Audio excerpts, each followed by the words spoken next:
নির্বাচন কমিশনের সাথে নির্বাচন চলাকালীন সময়ে যে ধারাবাহিক আলাপ আলোচনা বিভিন্ন বিষয়ে মাঠ পর্যায় থেকে আমরা যে বিষয়গুলো অবহিত হই সেই সব বিষয়ে তাদেরকে জানানোর তারই একটা ধারাবাহিক মিটিং ছিল। আমরা আমাদের বেশ কিছু কনসার্নের কথা তাদেরকে জানিয়েছি এবং আমরা তাদের সহযোগিতা প্রত্যাশা কামনা করেছি। তার মধ্যে যদি কিছু বলতে হয় কয়েকটা ঘটনার কথা আমরা বলতে পারি। আজকে আপনারা জানেন দুপুর বেলা 12টার দিকে ঢাকা 18 আসনে আমাদের 11 দলীয় জোট এখন যেটা ঐক্যবদ্ধ বাংলাদেশ, সেই জোটের এনসিপি মনোনীত যিনি প্রার্থী আছেন আরিফুল ইসলাম আদিম সাহেব, তার উপরে বিএনপির পোস্টেড একজন নেতার নেতৃত্বে তার মিছিলের উপরে হামলা হয়েছে এবং বেশ কয়েকজন আহত হয়েছে। এবং এই ঘটনার সত্যতা হয়তো আপনারা অলরেডি দেখে থাকবেন, কারণ বিএনপির দল থেকেই অলরেডি ওই নেতাকে শোকজ করা হয়েছে। তো এই যে নির্বাচন প্রচারণা কেবল কয়েকদিন শুরু হয়েছে, এর মধ্যেই প্রার্থী যেই মিছিল উপস্থিত থাকছেন সেরকম গুরুত্বপূর্ণ জায়গায় আমরা জানি না আসলে নিরাপত্তাটা কতটুকু প্রদান করা হচ্ছে বিভিন্ন জায়গায়, কারণ অলরেডি আপনারা জানেন যে বাংলাদেশে এবারে নির্বাচনে নিরাপত্তা ঝুঁকি অনেক বেশি। তো সেরকম পরিস্থিতি যখন দেখছি যে প্রার্থীর উপস্থিতির মধ্যেই আমরা দেখতে পাচ্ছি যে হামলা শিকার হচ্ছে সেই মিছিলটা, এটা আমাদেরকে যথেষ্ট উদ্বিগ্ন করে তোলে। এরপরে আমাদের আরও কিছু বেশ কনসার্নের জায়গা ছিল, যেগুলোর মধ্যে হচ্ছে গিয়ে আচরণবিধি ভঙ্গ করার যে প্রবণতা আমরা দেশব্যাপী দেখতে পাচ্ছি।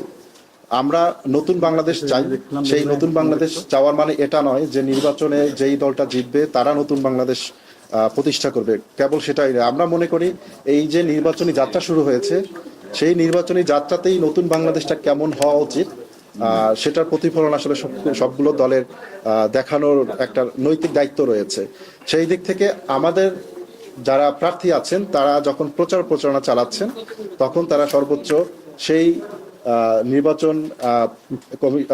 নির্বাচন বিষয়ক যে আচরণ বিধিমালা রয়েছে আমরা সেটা সর্বোচ্চ পরিমাণে আমরা প্রতিপালন করার চেষ্টা করে থাকি। কিন্তু আমরা দেখতে পাচ্ছি আমাদের প্রতিপক্ষ দল তারা কোনো জায়গাতেই সেই নির্বাচন বিধিমালাগুলো তারা মেনে চলছেন না এবং প্রশাসনের পক্ষ থেকে তাদের বিরুদ্ধে আমরা কোনো উল্লেখযোগ্য ভূমিকাও দেখতে পাচ্ছি না।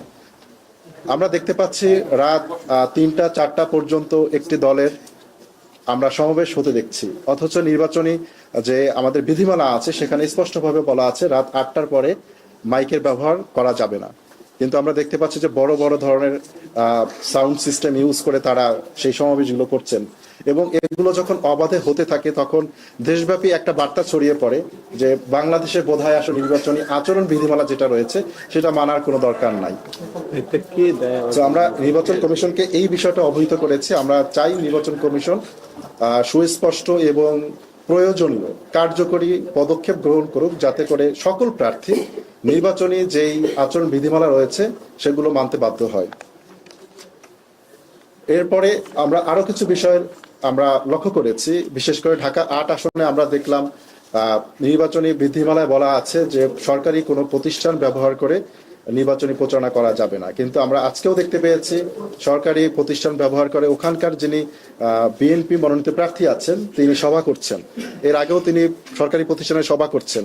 এবং যখন এই বিষয়গুলো প্রকাশ্যে ঘটে এবং কোনো ধরনের অ্যাকশন নেওয়া হচ্ছে না তখন আসলে জনগণ ভীত সন্ত্রস্ত হয়ে পড়ে। আমরা তখন এই সংসদ নির্বাচনে একটি দল হিসেবে, প্রতিযোগী দল হিসেবে তখন আমরাও আসলে আতঙ্কিত হয়ে পড়ি যে আসলে আমরা তো কোনো লেভেল প্লেইং ফিল্ড পাচ্ছি না।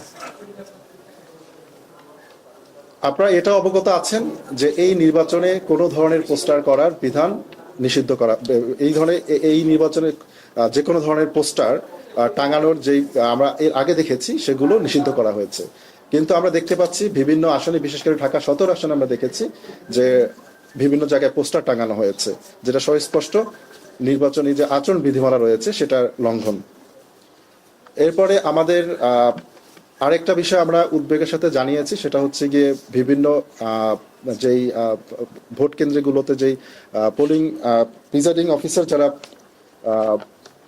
ভোট গ্রহণ পরিচালনা করবেন সেখানে আমরা দেখতে পাচ্ছি যে অতীতে বিতর্কিত ভাবে যে ভোট গ্রহণ যেই আমরা নির্বাচনগুলো দেখেছি সেখানে যারা বিতর্কিত ভূমিকা যারা পালন করেছেন তাদের অনেককেই প্রিজাইডিং অফিসার হিসেবে নিয়োগ দেওয়া হচ্ছে। এটা আমাদেরকে আশঙ্কিত আমাদেরকে আসলে উদ্বিগ্ন করে তোলে যে ভোটের দিন লেভেল প্লেইং ফিল্ডটা আসলে থাকবে কিনা, কারণ তারা অলরেডি বিতর্কিত ভূমিকা পূর্বে পালন করেছেন এবং এবারও হয়তো একটা দলের হয়ে তারা এই কাজটা করতে পারেন।